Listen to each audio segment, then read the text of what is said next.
com a gente aqui na linha agora para conversar com o ouvinte da Rádio Bandeirantes, o médico sanitarista e um dos fundadores da Anvisa, o Dr. Gonzalo Vecina, que tantas vezes nos ajudou aqui a entender assuntos tão complexos e mais uma vez está de volta aqui com a gente no Bora Brasil. Tudo bem, doutor? Boa tarde. Oi, doutor, bem-vindo. Boa tarde, é um prazer estar aqui com vocês, mas a coisa não está fácil, né? Então não dá para falar tudo bem. Algumas coisas vão mais ou menos, mas a grande maioria está fora de controle. É verdade, doutor. Infelizmente a situação está bem complexa, bem complicada, grave. O senhor acabou de ver aí que aqui em São Paulo, nas últimas 24 horas, 679 pessoas perderam a vida. 679, é gente pra caramba. Agora, a gente tem que acreditar em algumas coisas, né? Acreditar que esse pico que estamos vivendo hoje, que ele deve ficar para trás. Agora, quando que chegaremos mesmo nesse pico? Porque até onde a gente sabe, doutor, quando a doença começa a subir, ela chega lá no pico e depois ela estabiliza e cai. Nós já estamos nesse pico ou o senhor acha que essa doença deve crescer ainda mais nas próximas semanas aqui no Brasil? Veja bem, o que nós estamos vivendo hoje é resultado do que nós fizemos há 14 dias atrás. A situação que nós estamos vivendo no estado de São Paulo hoje é uma decisão tomada terça-feira passada e que só agora, ontem, começou e hoje. Então, segunda e terça-feira. Ou seja, infelizmente, nós ainda temos uma escalada grande de casos, até que essas medidas de isolamento social comecem a dar algum resultado. Araraquara tomou essas decisões e somente 14, 15 dias depois é que os casos começaram a cair. Nós estamos hoje com um colapso real em boa parte dos hospitais públicos e privados do estado de São Paulo. Já estamos começando a ter judicialização de casos. E os juízes estão tomando a decisão: internem este paciente na UTI e não tem UTI para onde mandar estes pacientes. Nós estamos vivendo um início de colapso da rede hospitalar. Qual vai ser a solução? Não tem solução, porque não tem como de um dia para o outro aumentar o número de leitos. Nós tínhamos mais de 15 mil leitos de UTI que cresceram durante essa crise, mas o Ministério da Saúde retirou financiamento. Nós estamos hoje com 3.500 leitos de UTI a mais no Brasil. Então, nós estamos vivendo o fruto, a consequência daquilo que nós fizemos. A ausência de Ministério da Saúde, um Ministério da Saúde que não tomou decisões que viessem a melhorar o socorro a essa emergência sanitária, que ignorou a necessidade do uso de máscara, que ignorou a necessidade do isolamento social. Nós estamos vivendo as consequências disso. Quando que vai diminuir? Quando nós fizermos mais ou menos uns 14, 15 dias de diminuição real do encontro nas ruas. Porém, quando nós olhamos o transporte coletivo na cidade de São Paulo, como é que está? Vocês são repórteres, vocês sabem como é que está o transporte coletivo. Como é que está o metrô, como é que está aí as linhas de trem, lotado, como é que tudo estão lotado. os ônibus.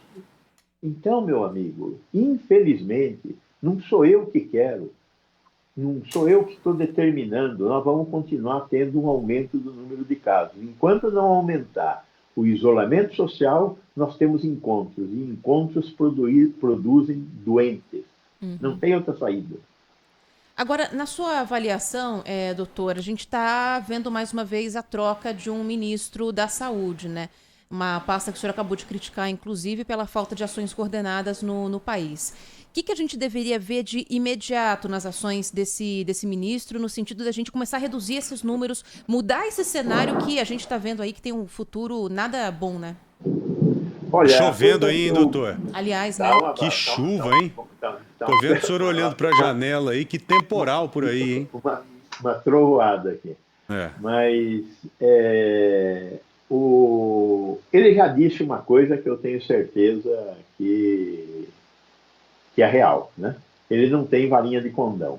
Eu também não, ninguém tem varinha de condão. Agora, o que eu espero dele é que ele não tenha o rabo preso. porque essa é uma questão fundamental neste momento. Ele precisa tirar os incompetentes que estão no Ministério, ele precisa tomar decisões. Ele não precisa dizer, eu não quero que ele diga que ele é contra o lockdown, eu não quero que ele diga que ele é contra a cloroquina, não precisa falar nada disso. Não precisa instigar o presidente a ficar bravo. O que ele precisa é tomar decisões que melhorem a assistência à saúde. Então, que ele melhore o financiamento do Ministério da Saúde para os leitos de UTI, que ele compre vacinas, que ele faça uma campanha de vacinação, que ele proponha um processo de capacitação dos vacinadores no Brasil inteiro, que ele force os produtores de vacina a entregar mais rapidamente as vacinas, que ele apoie a Fiocruz e o Butantan para que eles não tenham mais nenhum percalço na construção das fábricas, na entrega das vacinas que eles têm que entregar para o Brasil. É só isso que eu quero. Não quero que ele brigue com ninguém. Só que não pode ter o rabo preso com o Centrão, não pode ter o rabo preso com as propostas que eu não quero que ele brigue com o presidente, mas não pode dizer que vai agora cumprir a portaria que foi assinada pelo Pazuello, então ele não precisa mais assinar nada da hidroxicloroquina, cloroquina, essas porcarias, porque isso está provado que não dá certo. Então, ação e a liberdade de ação. Bom, o senhor falou em vacina e nós entendemos que é a ferramenta mais importante, é óbvio, para nos livrar desse momento caótico que estamos enfrentando. E hoje há uma atenção voltada para o Brasil. O mundo está preocupado com o Brasil porque daqui novas cepas podem surgir. Talvez uma cepa que não seja combatida com as vacinas que temos hoje. O governo se preparou e disse que até o mês de julho, muito provavelmente, metade da população brasileira estará vacinada aqui no nosso país. O senhor acredita nessa previsão? O senhor acredita nessa previsão ou não?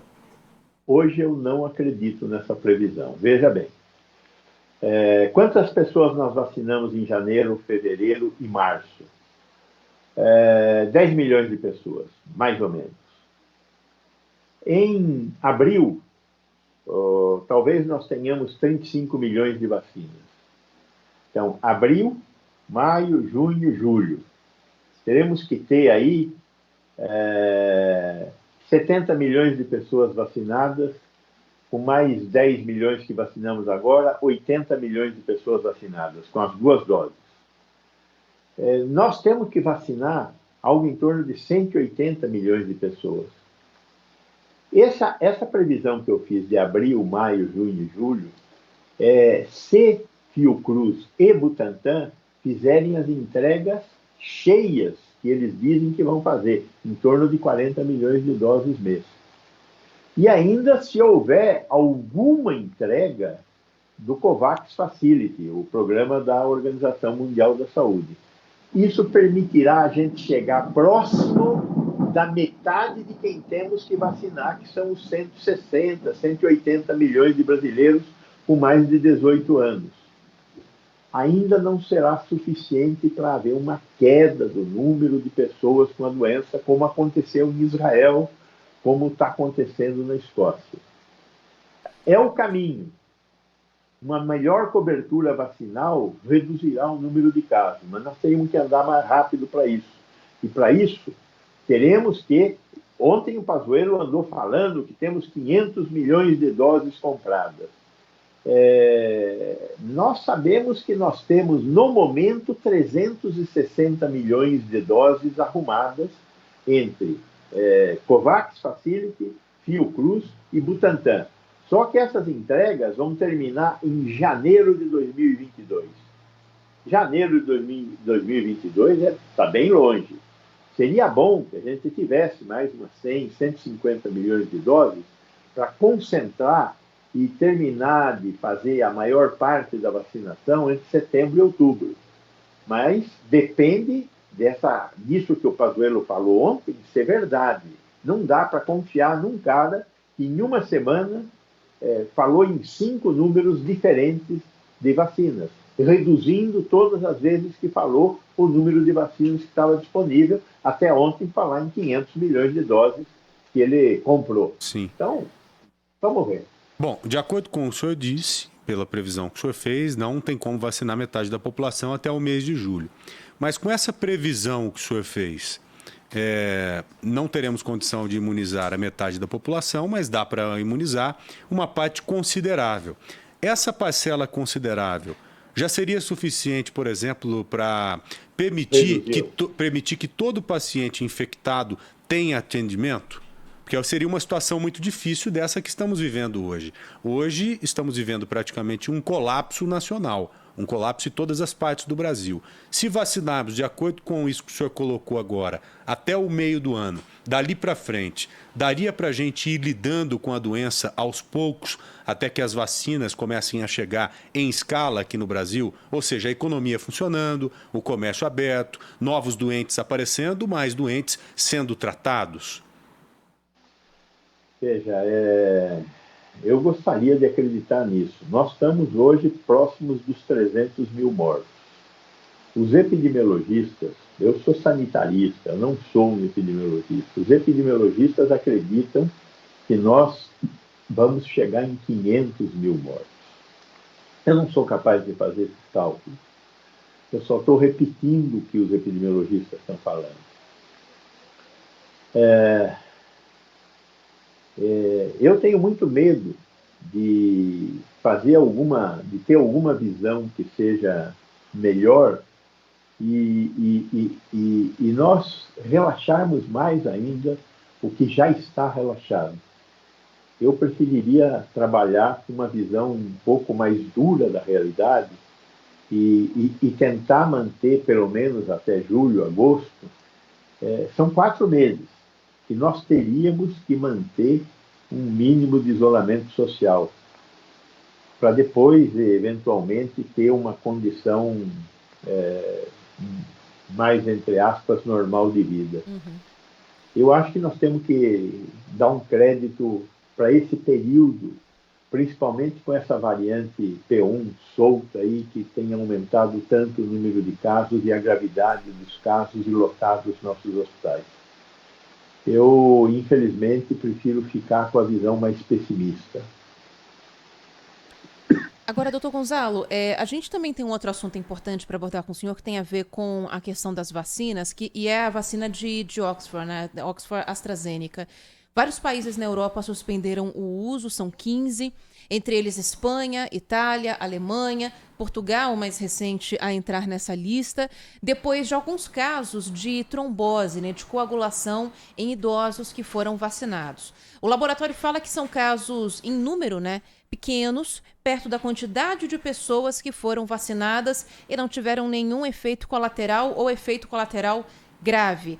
Como é que o senhor avalia a decisão desses países? É algo com que o Brasil tem que se preocupar também? Ou, de fato, esses casos que têm sido relatados no mundo estão dentro daquela margem de erro que qualquer vacina tem na hora da sua aplicação? Veja, segurança é uma questão crítica, principalmente quando nós falamos em vacina, que é um produto que a gente usa em pessoas que não estão doentes, estão sadias. Então, a segurança é muito importante. É bom a gente discutir isso, porque nesse momento que o Congresso aprovou uma lei que fala que a Anvisa tem que aprovar qualquer vacina que seja aprovada em alguns outros países do mundo, você tem que pensar nessa história, né? Essa vacina é uma vacina de vetor viral, igual, por exemplo, a vacina Sputnik V. A vacina Sputnik V tem todas as condições para ter os mesmos efeitos colaterais que essa vacina da AstraZeneca está tendo. Agora, a pergunta que você está fazendo está acontecendo alguma coisa? Então, temos que investigar um pouco mais. Primeiro, há uma hipótese de que se trata de um determinado lote. Produtos industriais são produzidos em lote, e um lote pode ser diferente do outro, embora deva ser o mais próximo possível, igual. Mas podem acontecer erros na produção do lote. Então, houve um erro na produção desse lote? Essa é a primeira pergunta a ser respondida. Eles, europeus, têm que responder. Nós não recebemos nenhuma vacina desse lote aqui, esses países, uma parte deles, pelo menos, recebeu esse lote da AstraZeneca. A segunda questão, que parece que está já meio respondida, é qual é o número de pessoas que têm esses efeitos de trombos na população em geral. O que os epidemiologistas estão dizendo é que na população em geral nós temos 100 pessoas por, sei lá, 1 milhão de habitantes. E nos vacinados nós temos 100 pessoas por 1 milhão de habitantes. Então, se isso é verdade, o que está acontecendo nos vacinados é o que normalmente acontece na população. Essa pergunta ainda não está adequadamente respondida. A tendência é dizer que o que está acontecendo na população vacinada é semelhante ao que acontece na população geral. Porque nós continuamos tendo as doenças que normalmente nós tínhamos, e a doença trombólica é uma delas, tá certo? Então, temos que responder essas duas perguntas antes de condenar. Eles resolveram paralisar a vacinação. Por que eles resolveram paralisar? Primeiro, porque eles têm alternativas para outras vacinas. E segundo, que eles estão num momento menos crítico da pandemia. Nós, aqui no Brasil, estamos num momento mais crítico da pandemia. Temos uma outra vacina, que é a vacina chinesa, que é uma vacina de vírus inativado. Mas precisamos da vacina da AstraZeneca, porque não temos outra alternativa. Então, e não temos casos de trombólise relatados no que até agora foi vacinado. Então, estamos bem. Agora, isso deve fazer com que a gente perceba a importância de um bom estudo de fase 3. Quer dizer, no estudo de fase 3 dessas vacinas, nós testamos 30 mil pessoas. Só que agora nós temos milhões de pessoas vacinadas. Aí, um fenômeno que aparece muito de vez em quando, que é esse fenômeno da trombólise, acaba tendo visibilidade. Por quê? Porque muita gente foi vacinada. Então, é o que a gente chama de estudos de fase 4. Ou seja, o produto já está no mercado, passou na fase 3 e agora estamos verificando a fase 4. É importante observar o que acontece e, se necessário, tomar decisões. Eu espero que a decisão que nós tenhamos que tomar é continuar vacinando, porque esse evento é um evento que está acontecendo normalmente na população. Normalmente, entre aspas. Né? Sim. Os coágulos apareceriam a pessoa tomando a vacina ou não. É isso que tem que ver. Né? Tá bom. Doutor Gonzalo Vecina, mais uma vez, agradecemos demais a participação do senhor aqui no Bora Brasil. Como sempre, importantíssima. Muito obrigado, Obrigada, viu, doutor? Muito obrigado, sempre às ordens, e parabéns pelo trabalho de comunicar. É fundamental nesse momento que estamos vivendo. Obrigado e parabéns ao senhor também. Eu posso só fazer uma última pergunta muito rápida? Claro. Doutor, onde é que o senhor está? Que está caindo essa chuva toda, que eu estou um pouco preocupada. Tá caindo o mundo aí, né? Eu estou aqui na Serra da Mantiqueira. Então nossa, que delícia, hein? Que delícia. Porque eu sabia que o senhor estava em São Paulo, olhei pela janela, no Morumbi tá um sol, falei, ué, que Você tá abriu o mapa do acontecendo? CGE umas 5 vezes. Ana Eu abriu o olhei mapa mesmo. do CGE umas 6 vezes aqui. Doutor, obrigada, Tchau, viu? doutor. Até mais. Tchau, Aquele tchau, abraço. obrigado. Tchau.